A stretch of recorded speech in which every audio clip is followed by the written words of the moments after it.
अस्सलामुअलैकुम वरहमतुल्लाहि वबरकातुहू। मैं फैज़ मलिक और आप देख रहे हैं इस्लामी अखलाक। तो प्यारे दोस्तों, कभी कभी हम इस बात से अनजान होते हैं, कभी कभी हम इस बात से नावाकिफ़ होते हैं कि हमारी की हुई एक छोटी सी भूल, एक छोटी सी गलती बहुत बड़ा तूफान बन जाती है। सुनने में तो शायद एक कहानी यानी कि एक स्टोरी है, लेकिन इसके पीछे छिपी इस कहानी से हम सब वाकिफ़ हैं। हम सबको मालूम है कि औरत गैर मर्द के पास कब और क्यों जाती है। ये सब बातें जो कि आज हमारी मौजूद ज़िंदगी का हिस्सा बन चुकी हैं, यानी सब इसके शिकार हो चुके हैं। तकरीबन सब की बीवियां गैर मर्द के पास जाती हैं। तो दोस्तों, आज की वीडियो बहुत ज़्यादा नॉलेजेबल होने वाली है। आपको पूरी तफसील के साथ बताएंगे कि बीवी गैर मर्द के पास क्यों जाती है, इसकी क्या वजह है। बस हमारी आप लोगों से एक छोटी सी गुजारिश है, इस वीडियो को पूरा मुकम्मल देखिएगा ताकि इस वीडियो की पूरी बात समझ में आ जाए। वीडियो को शेयर कर देना ताकि इस वीडियो से किसी और मुस्लिम भाई को फ़ायदा हो जाए और हमारा ये मेहनत से बनाया हुआ वीडियो किसी और मुस्लिम भाई के लिए फ़ायदा बन जाए। और अगर आप हमारे YouTube चैनल पर पहली बार विज़िट कर रहे हैं तो आप हमारे YouTube चैनल को सब्सक्राइब ज़रूर करें ताकि हमारी आने वाली वीडियोस की अपडेट लगातार आपको मिलती रहे। तो अब हम अपने टॉपिक पर चलते हैं और आपको बताते हैं कि बीवी गैर मर्द के पास कब और क्यों जाती है, इसकी क्या वजह है। आप ध्यान लगाकर सुनिएगा। प्यारे दोस्तों, अब हम आपको एक औरत और एक मर्द का वाक़या बता रहे हैं, आप ध्यान से सुनिए। प्यारे दोस्तों, जब एक मर्द की रात को सोते वक्त उसकी आंखें खुली तो वो फ़ोन की स्क्रीन पर एक नंबर देखकर बोला कि इसको इस वक्त क्या मुसीबत आ पड़ी है। उसने कॉल को कट कर दिया और एक मैसेज टाइप कर दिया, एक मैसेज भेज दिया कि इस वक्त बात नहीं कर सकता क्योंकि मेरी बीवी मेरे पास सो रही है। मैसेज सेंड करने के बाद, मैसेज भेजने के बाद जवाब का इंतज़ार करने लगा और फ़ोन की स्क्रीन कुछ सेकंड बाद ऑफ हो जाती है, यानी कि बंद हो जाती है, और मैसेज के रिप्लाई आने के बाद दोबारा से वो ऑन हो जाती है, यानी चालू हो जाती है। उसने बहुत जल्दी से उस मैसेज को पढ़ा, उस मैसेज को देखा और बिना आवाज़ के बिस्तर से उठ खड़ा हुआ और अंधेरे में चप्पलों को खोजता है, यानी कमरे की लाइट बंद थी और अंधेरे में चप्पलों को ढूंढ रहा था।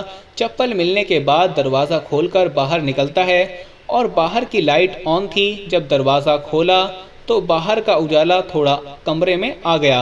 उसने पीछे मुड़कर देखा कि कहीं मेरी बीवी जाग तो नहीं रही है, कहीं मेरी बीवी जाग तो नहीं गई है। और जब बिस्तर पर नज़र पड़ी तो बिस्तर खाली था, उसकी बीवी वहाँ सोई ही नहीं थी, वो कहीं और थी। वो सोचने लगा कि मेरी बीवी कहाँ चली गई, कहाँ है इतनी रात में। उसके दिमाग में कई कई सवाल उठ रहे थे और बेचैनी में किचन की तरफ दौड़ा हुआ भागा। किचन की लाइट बंद थी, लाइट को ऑन किया और देखा तो वहाँ नहीं थी। बाथरूम का दरवाज़ा भी खुला हुआ था। उसने पागलों की तरह पूरा घर छान मारा, लेकिन अफसोस उसका कुछ पता नहीं चला, उसकी बीवी का पता नहीं चला। कहाँ उसकी बीवी है। उसने आवाज़ देने से परहेज़ किया, यानी आवाज़ नहीं दी, क्योंकि बराबर वाले कमरे में, बराबर वाले रूम में माँ सो रही थी। माँ को आवाज़ की भनक ना पहुँच जाए। अब उसकी हैरानी और परेशानी एकदम से गुस्से में बदल गई और उसका फ़ोन दोबारा से बजने लगा। उसका फ़ोन दोबारा से वाइब्रेट होने लगा। बड़ी तेज़ी से उसने फ़ोन को कट कर दिया, यानी रिसीव नहीं किया, और इधर उधर देखने लगा। तब उसके ख्यालों में उसकी माँ की एक बात गूंजने लगी कि बेटा, आजकल तेरी बीवी के चाल चलन मुझे अच्छे नहीं लगते। कई घंटों तक दरवाज़ा बंद करके पता नहीं किसी गैर मर्द से फ़ोन पर बातें करती रहती है, पता नहीं किससे बातें करती रहती है। जो माँ ने जिक्र किया था वो आज सच में बदल गया। लेकिन अपनी माँ की इस बात पर ध्यान नहीं दिया, यानी उसने अपनी माँ की इस बात पर ध्यान नहीं दिया और सोचने लगा अपने दिमाग में सवा लाख सवालों का अंबार लेकर। अब वो छत पर चढ़ने लगा। वो कुछ ही सीढ़ियाँ चला था कि एक आवाज़ सुनकर रुक गया, यानी एक आवाज़ सुनाई दी। वो उसकी बीवी की आवाज़ थी। उसकी बीवी फ़ोन पर किसी और गैर मर्द से बात कर रही थी कि मैं उसकी बीवी तो बन गई, यानी वो शख्स सीढ़ी पर था, वो उसकी बीवी छत पर थी और कह रही थी कि मैं उसकी बीवी तो बन गई हूँ, लेकिन उसे मुझ में दिलचस्पी नाम की कोई चीज़ ही नहीं, वो मुझ में इंटरेस्ट रखते ही नहीं हैं। हमारे बीच में जोर ज़बरदस्ती का रिश्ता बचा है। जब पहली बार मैंने उनके फ़ोन में किसी गैर औरत के मैसेज को पढ़ा तब बहुत रोई, रात भर नींद नहीं आई। गुस्से में आकर मैं सो जाती हूँ। तब वो घंटों घंटों किसी गैर औरत से बातें करते रहते हैं। जब से आप मेरी ज़िंदगी में आए हो तब से लगता है कोई तो है जो मेरे दिल की आवाज़ सुनता है। ऐसा लगता है कोई अपना भी है जो मेरी परवाह करता है। मैं जब भी परेशान होती हूँ आपसे बात करके मेरे दिल का बोझ हल्का हो जाता है। दोस्तों, जब अपने दिल की बात किसी और से कहते हैं तो हमारा दिल हल्का पड़ जाता है।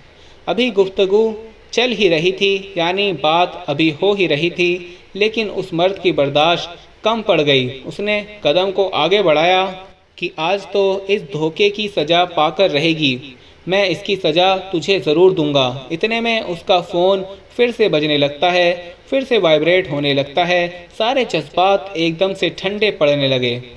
एक पल के लिए जैसे सब कुछ रुक गया हो। अब उसका कदम आगे बढ़ने का नाम ही नहीं ले रहे थे। फिर वापस सीढ़ियाँ उतरने लगा और गुस्सा भी बढ़ रहा था और कलेजे को उसकी बीवी की आवाज़ छलनी कर रही थी और अपने फ़ोन को स्विच ऑफ करके दोबारा से बिस्तर पर लेट गया। आज तो मानो ऐसा लगता है जैसे बिस्तर पर कांटा चुभ रहा हो। वो इस गुनाह का खुद कसूरवार था, तो आखिर अपनी गलती की सज़ा किसी और को कैसे दे सकता था? अगर कोई कसूरवार था तो वो खुद ही था।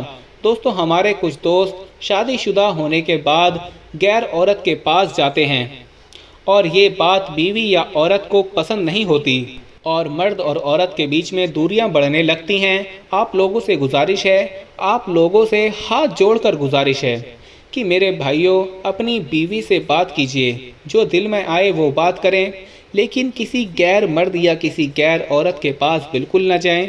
ये आपको आपकी बीवी को बर्दाश्त नहीं होगा। अगर बर्दाश्त नहीं हुआ तो समझो वो किसी और से अपना रिश्ता नाता कायम कर लेगी।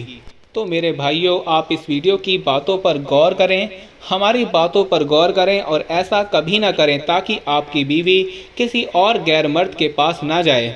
अगर आप ऐसा करेंगे तो आपकी बीवी किसी और मर्द के पास किसी और से बात करेगी। हमारे पास बहुत सारे ईमेल्स और मैसेज आ रहे थे कि हमें शुगर की दवाई बताइए। तो अगर आपको शुगर की बीमारी है या धात की बीमारी है या मर्दाना ताकत से रिलेटेड कोई भी बीमारी है तो हमारे पास इन सब बीमारियों की दवाई मौजूद है, जिससे आपकी बीमारी गारंटी से जड़ से ख़त्म हो जाएगी। आपको सिर्फ ये दवाई एक बार ही मंगानी होगी। एक बार से ही आपकी दवाई से आपकी जो बीमारी है वो जड़ से ख़त्म हो जाएगी इंशाल्लाह। हमारे जो आलिम हैं उन्होंने इस दवाई पर पढ़ाई की है, वसाइफ किए हैं। तो अगर आप दवाई मंगवाना चाहते हैं तो हम कुरियर से आपके पास दवाई भेज देंगे। दवाई के प्राइस भी ज़्यादा हाई नहीं है। दवाई मंगवाने के लिए आप स्क्रीन पर दिए गए नंबर पर व्हाट्सएप करके दवाई ऑर्डर कर सकते हैं और ज़्यादा जानकारी के लिए आप व्हाट्सएप पर मैसेज करें।